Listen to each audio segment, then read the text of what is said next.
We're talking about professional wrestling. I don't watch a lot of it, but I mean, to be honest with you, a lot of it's not worth watching anymore. Yeah.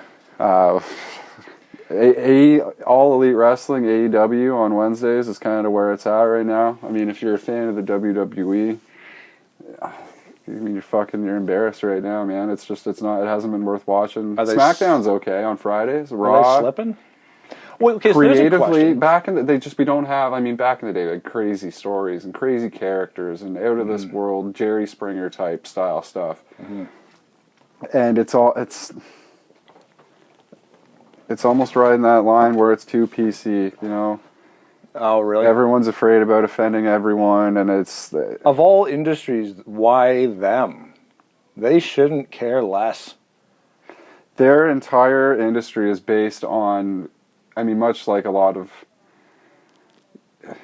your music, movies, other forms of entertainment, it's all about the fans, right? It's all about people buying into it. But for wrestling, that is literally your entire livelihood. Like, even these professionals, they're contractors.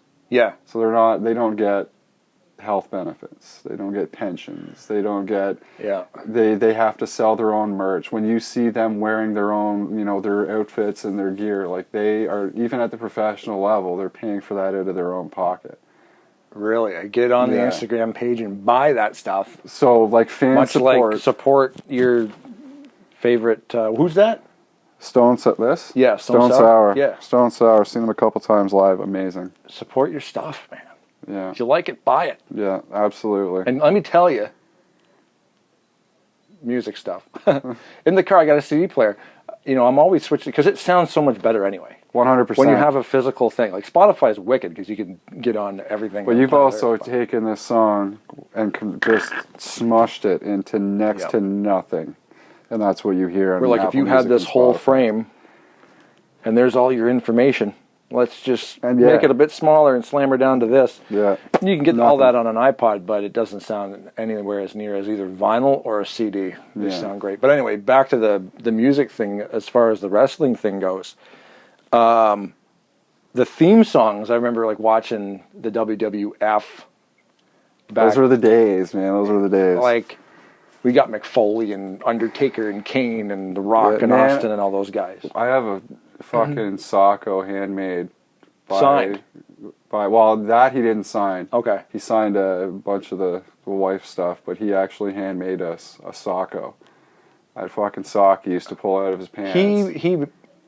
So you bought one when you went and see him? Yeah, but we watched him make it. No kidding. Yeah. That's awesome. It was pretty cool. Cool tip. Yeah. 6 blocks from this very location, because when Don Cherry's used to be... That's where we saw him. That's where Don Cherry's Sports Bar, Mick Foley came and did a signing. Man, fucking Sly Fox. I remember playing a show at that same venue.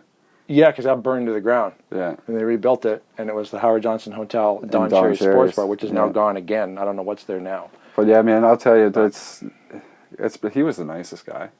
I would think so. He always seemed pretty cool. And that's like, I mean, and shout out to the Chinlock Wrestling guys. If any of you are watching this. By the way, stop you right there, hold that thought. This is what you're watching right now is a wrestling episode. It's going to be 2 segments. We're going to do like a 10, 11 minute chunk right now. Take a break, probably grab another beer, and then we're going to definitely touch on Chinlock. It's major shout out to every single person that wrestles and is training to wrestle for them. Awesome organization from top to bottom. And I'll tell you, I mean, we'll get into it in the next episode. But next there's episode a whole or next lot. Segment? Next, either one. I'm going to link them together. Fair enough. But it's amazing what goes into professional wrestling. Like, people look at it on the outside and say, oh, it's just this fake shit. And yeah, and I always... Man, I'll tell you. And I never really understood that. Oh, it's fake. I'm like... It's certainly not. Choreographed, yes. Like... But it has to be. I mean... Yeah, like you're talking... They're talking about it like it's... Like it's the NHL or the MLB or the NBA. I'm like, okay, it's not like a sport like that. No. But it is stuntmen and women putting on a show, and my God, It's like take what you see in like a Broadway play. Yeah. Oh, you know what I mean? And then like add violence. yeah, and it's all about the stories, man. The stories they tell with the characters. It doesn't. I mean, if you want real, like fucking go watch UFC. I went. Yes, and that is a legitimately refereed. Exactly. Yeah, exactly. It's a totally so there's the option is out there for people, and guys are actually getting like, I mean, they're getting physically actually hurt in both sports. Yeah, but like professional wrestling is probably, honestly speaking, the coolest team sport I've ever done. Because even if you're just practice, like if you're running the ropes, you got two guys running the ropes. One guy's going this way, one guy's going this way. And there's a special technique for those ropes. And let me tell you, they hurt like a motherfucker. Well, they're solid cables. They're like 2-inch steel. cables. It's steel wrapped in fucking electrical tape. Yeah. And like so you're slamming against that thing. Yeah. So like, it's not your mom's knitted sweater. Like you've got one guy going this way, you got one guy going this way, and it's all about making sure like you're going in time so that guy can run his proper line. And it's all about, you know, if you're getting a guy to throw you in the corner, you want to be able to, like, you're working together to put on a show for every single person that's sitting out there. Yeah, talking about like especially like I watched a lot of it back in the day, and like I think it was WrestleMania 2000. I went to the theater to see it with a buddy of mine. Did that a couple of years ago. Good times. And it's cool on the big screen, right? Because I can't go to see the event, the actual event. But I remember that ladder match. I think it was WrestleMania 2000. I'm pretty sure that there's a ladder match. Yeah, but with the Hardy Boys and the Dudley Boys and Edge and Christian. Yes. I just fucking watched that the other night. I watched that. Or the other morning after you're going to work, call that fake? Watch that thing. That is one of the craziest things I've ever seen. There are certain things that, yes, obviously are embellished with fake punches and kicks. But I mean, granted, there are also wrestlers out there that wrestle what they call stiff. And that means when they're throwing a punch, that motherfucker's landing. Oh, they'll throw a real punch? Oh, yeah. It doesn't usually happen, but some guys are stiff. Like if you... Oh, that's what they call stiff? That's what they call stiff. If you're, you know... Respect is a big thing. In the industry too, so like, you know, the veterans, the guys have been doing it a while. Well, even that, like the Undertaker McFoley match, like I remember watching a documentary about like how they're both on top of that cage, and you're what? How high is a ring? 4 feet, and then the cage is like 20. Oh yeah. So Mick fell 25 feet onto that fucking table. Here's the thing. And the Undertaker's like, I'm not doing it. And then Mick's like, just rest your hand on me, bro. If you don't fucking do it, I'm jumping. Yeah, is how that went. He made it kind of look like he sort of pushed him, because if he actually did push him, his trajectory would have been the concrete floor. Hell in the Cell, ladies and gentlemen. Hell in the Cell is the match we're referring to right now. I believe that was probably the final match that you'll ever see like that. Yeah, they won't let that happen again. Well, man, and that bump. So when they fall or take chair shots, they're taking bumps. Okay, that's what that's called. But so when he took that bump through the top of the cage, that was Undertaker. That was not supposed to happen. That tooth that was sticking out of his nose, not supposed to happen. That episode was that thing was crazy. And these guys, that's professional wrestling. And these guys like literally will do that all for getting a reaction out of somebody in the crowd for 340 days a year. It all. I mean, think back to they didn't even get a day off. The origins of like circus folk. And Days of the Circus. That's where professional wrestling really started to go from being an unscripted, sport melee to people are like, you know what, we can make some money off of this. Because what used to happen back in the day in those circuses, when folks would open their wallets to get their tickets to show to hand so they can get in, the guys that were checking them in would see, oh, you got some money in that wallet. And what would happen is someone would come over with some chalk and mark the back of their coats or sweaters. Okay. So when they would go to different games throughout the circus, someone would stand there and point out, "You, sir, this guy's a mark. He's been marked." And they would and specifically try and get them to play the games because they knew they had all the money and they just... That's hilarious. So that's where the term marked man came from. Where the term mark came from. And so you hear that a lot in wrestling now, but that's where it came from. Wow. Do you want to take a break and maybe grab another pint? And I want to touch more on Chinlock. Yeah, we'll talk about it. Yeah, Chinlock. Because this guy actually does wrestle. Well, I trained for a few months, and then I broke my finger. But you know, well, yeah, that's back to the Chinlock thing. I trained for. Explain Chinlock. I trained right from the beginning. Local wrestling promotion. Fantastic guys that run that. My coach Justin Cousineau, fantastic guy. Learned a lot from him. So they would have had local gigs that I never and I went to see, which I didn't even know. Cheap to see, awesome action. Like these guys put in, man, the work that goes in, like they're all amazing. Everything that goes in, so much respect to them. Yeah. Like we'd get there and it'd be about an hour of cardio stuff in terms of like, you know, working out prior to getting in the ring. Oh, just getting warmed up. And then you'd be running the ropes. And then you'd get up and you take back bumps, man. Get up in the middle of that ring. So everybody's kind of just checking stuff. Like they build all the ring and everything, and everybody's in there just kind of making sure that things are going to be good. They've got it down to a science. They know what's going on. That floor is hard. People don't understand this. Like, it's just wood. There's like this much fucking foam on the top of a wrestling ring. That's kind of a lot. Not really. Not really. And what, a quarter inch of foam when you're jumping off a top rope from, you know, getting 12 feet of air and coming straight down on your face? Yeah, imagine these guys like going back to that ladder match we're talking about. Yeah, like coming off the top of that ladder. He's coming off that ladder. How tall is that ladder? 20-foot tall ladder. I mean, they use tables too to soften the blow. It looks way better on TV too. Yeah. But I mean, that's why they need to smash a lot of stuff, because at least it looks good on TV and it saves you from dying. Yeah.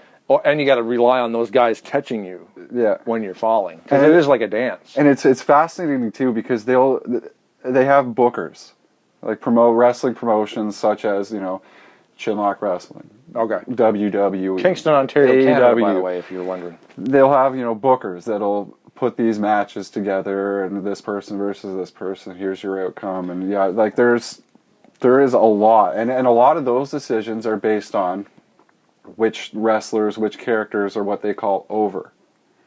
So if you're popular and you're getting a big reaction from the crowd, okay, you're over. Oh, see, I would think you're over means you're done. No. You're over means you're No. We call that buried, and unfortunately, that happens to the best. So you don't want to be buried. No, you want to be over. Happens to the best of them for sometimes the dumbest of reasons. Well, even Stone Cold Steve Austin was supposed to be a heel. Yeah, that didn't work. But the fans loved him, and they do what they do with it. Yeah, that chair shot at WrestleMania 17 when Vince McMahon gave him the chair, and then that was his big heel turn. Originally, he was a heel, right, and then became a face, so everyone loved him.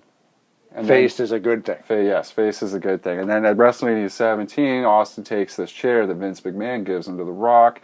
Boom, heel turn for Austin. Problem was, nobody wanted it. Yeah. Everyone still wanted to cheer for him. Right. So it failed.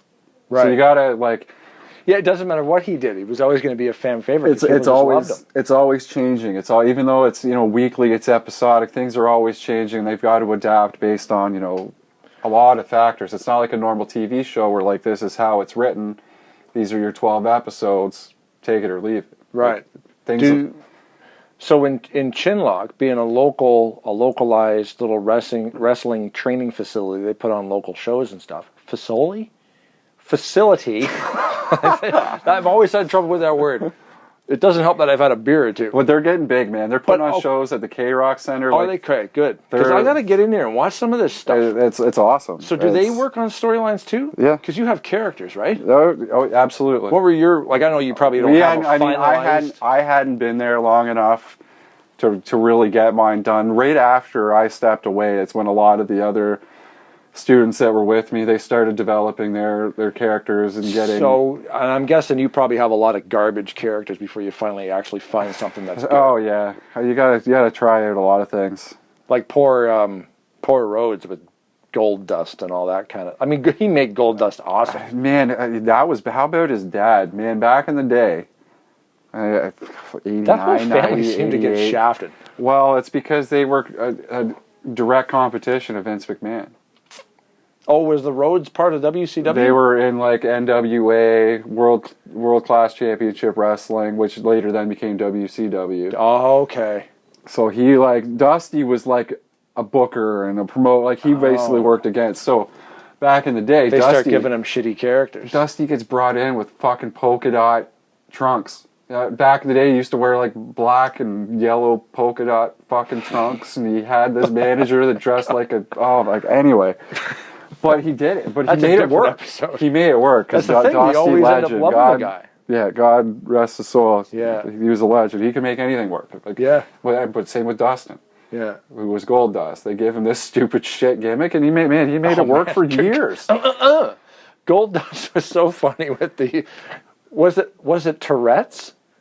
He had he had Tourette's, right? Guys, that was his like. Ooh. He started doing all that shit. I remember laughing my ass off at that stuff. I'm like, man, you could not do that now. No. There's no fucking way you can pretend to have Tourette's now. And that's the problem, is that nobody wants to step on glass. You know what I mean? Yeah. Like everyone's... You gotta keep pushing the buttons. Like we need that shit, though. Whereas back in the day, like Steve Austin, like seeing this for the first time... On TV. And I'm like... I need to watch this every Monday night. Like, this is crazy. Who the hell did Steve Austin hire? You're going to know exactly. When he stands up on the ropes and he's cheering, and all of a sudden 2 beers just hit him in the he's hands. got a guy. I can't remember his name. Like Jerry Rice? Right? John Elway? Who the fuck is throwing those cans? He had a dude, and I can't remember from the name. Jerry Rice, was he a...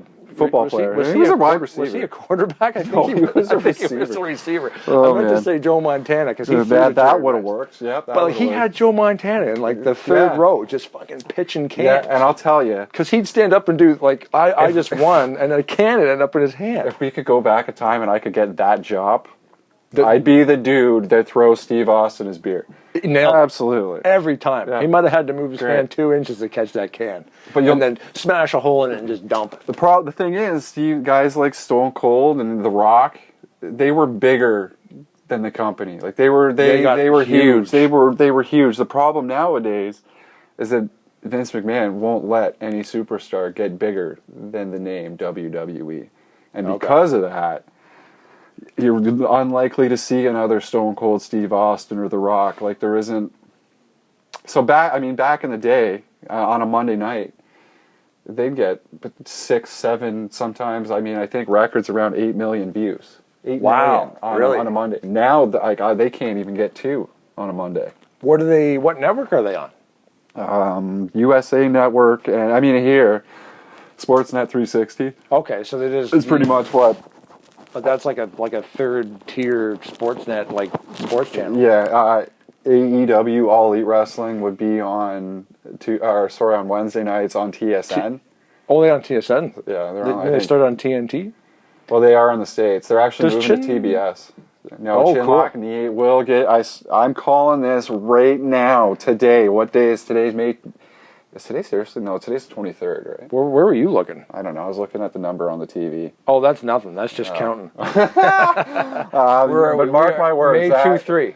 May 23rd. They will have a television show at some point, and if I can do anything to help them, I'll do it. Chinlock, man. Yeah, that's the way to go. Local, and any of your local wrestling stuff, because these guys are just doing, and you're doing it for $0. Yeah, you're paying them. Yeah, to be part of it. Yeah, Oh yeah, there was a. Where's the facility? Have a warehouse somewhere, I guess. I'm not. I think they're in the process of finding a new location at the moment.